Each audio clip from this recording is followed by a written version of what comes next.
దిల్సుఖ్ నగర్ జంట పేలుళ్ల కేసులో దోషులకు ఉరిశిక్ష విధిస్తూ తీర్పిచ్చింది హైకోర్టు. ఇక ఎన్ఐఏ కోర్టు విధించిన ఉరిశిక్షను రద్దు చేయాలంటూ 5 దోషులు దాఖలు చేసిన అప్పీళ్లను ఉన్నత న్యాయస్థానం డిస్మిస్ చేసింది. హైకోర్టు ఇచ్చిన తీర్పుపై బాంబు బ్లాస్ట్లో గాయపడిన వారు హర్షం వ్యక్తం చేస్తున్నారు. మరింత సమాచారం స్పాట్ నుంచి మా కరెస్పాండెంట్ విక్రమ్ అందిస్తారు.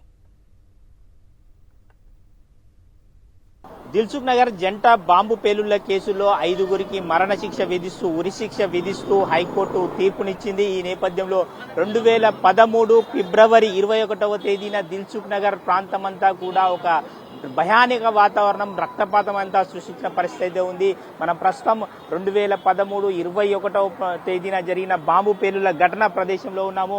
ఒకటి జంట బాంబు పేలుళ్లు ఇక్కడ చోటు చేసుకున్నాయి. ఈ రోజు హైకోర్టు వారు 5 నిందితులకు ఉరిశిక్ష విధిస్తూ తీర్పు కూడా చెప్పింది. దీన్నంతా ఏ విధంగా చూస్తారు? ఇది కోర్టుకు చాలా సమర్థిస్తున్నాం. మేము చాలా సంతోషంగా ఉన్నాము. ఇప్పటి వరకు సీట్లు కూడా పంచుకున్నాము. ఈ A1 టిఫిన్ సెంటర్ ఏదైతుందో నాదే, అది ఇక్కడ ఇదే షాప్లో వెళ్ళింది, ఇక్కడే వెళ్ళింది ఇంతకుముందు. అక్కడ 107లో ఒక బస్ వెళ్ళింది. అక్కడ ఒక్క నిమిషంలో అక్కడ వెళ్ళిన తర్వాత ఇక్కడ వచ్చి వెళ్ళినప్పుడు ఇక్కడ అక్కడ నుంచి మంది పరిగెత్తుకుంటూ ఎక్కువ వచ్చి ఈడ ఎక్కువ చచ్చిపోయారు అనమాట.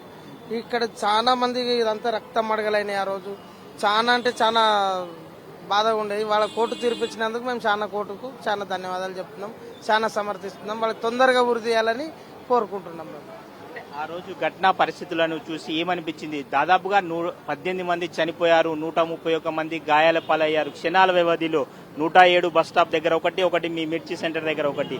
మీ వాళ్ళు ఎవరైనా గాయాలయ్యారా? వారి పరిస్థితి ఏ విధంగా ఉంది? మా తమ్ముడు ఉన్నాడు, మా బామ్మర్ది ఉన్నాడు, మా మాస్టర్ ఉన్నాడు, మా బాబాయ్ కొడుకున్నాడు. వీళ్ళందరికీ గాయాలైనాయి. ఈ రోజుకు మా తమ్మునికి ఏం లేదు, మా బామ్మర్దికి కొంచెం చెవులు తక్కిన పడతాయి. మా మాస్టర్ 2 దగ్గర సర్జరీ అయింది కడుపులా. ఇక్కడ కేర్ హాస్పిటల్ అయింది. మా బాబాయ్ కొడుకుకి భయంతో ఊరు వెళ్ళిపోయింది. ఆయన ఊళ్ళో వ్యవసాయం చేసుకుంటుండు. మా తమ్ముడు కూడా ఊర్లోనే ఉంటుండు. ఇక మేమేదో ధైర్యంతో అప్పులు గిప్పులు కట్టుకోలేక ఇప్పటి వరకు ఈయనే ఉంటున్నాం అనమాట. కోర్టు చుట్టూ తిరిగి మాకు చేష్టకు వచ్చిపోయింది. ఇడిసే పెట్టేసినాం. ఇప్పుడు వచ్చిన ప్రభుత్వం అన్న ఇస్తుందేమని మేము కోరుకుంటున్నాం. ఈ రోజు తీర్పు ఇవ్వడాన్ని ఏ విధంగా చూస్తారు? ఈ రోజు తీర్పు చాలా సంతోషం పడుతున్నాం, చాలా సంతోషంగా ఉన్నది. వాళ్ళకి తొందరగా ఉరి తీయాలని మేము కోరుకుంటున్నాం. సాయంత్రం 6:58 ప్రాంతంలో బాంబు పేలుళ్ల ఘటన జరిగింది. ఈ ఘటనలో ఒక్కసారిగా ఇక్కడ వాతావరణం అంతా కూడా భీతావాహ వాతావరణం, భయంకరమైన వాతావరణం, పూర్తిగా రక్త మడుగులో నిండిపోయిందని చెప్పుకోవచ్చు. ఆ భయానక వాతావరణాన్ని చూసి తట్టుకోలేకపోతున్నాము. ఆ రోజు పరిస్థితిని ఊహించుకుంటేనే భయమేస్తుందని చెప్పి స్థానికులు అయితే చెప్తున్న పరిస్థితి ఉంది. వీడియో జర్నలిస్ట్ వినోద్తో విక్రమ్, సాక్షి టీవీ, హైదరాబాద్.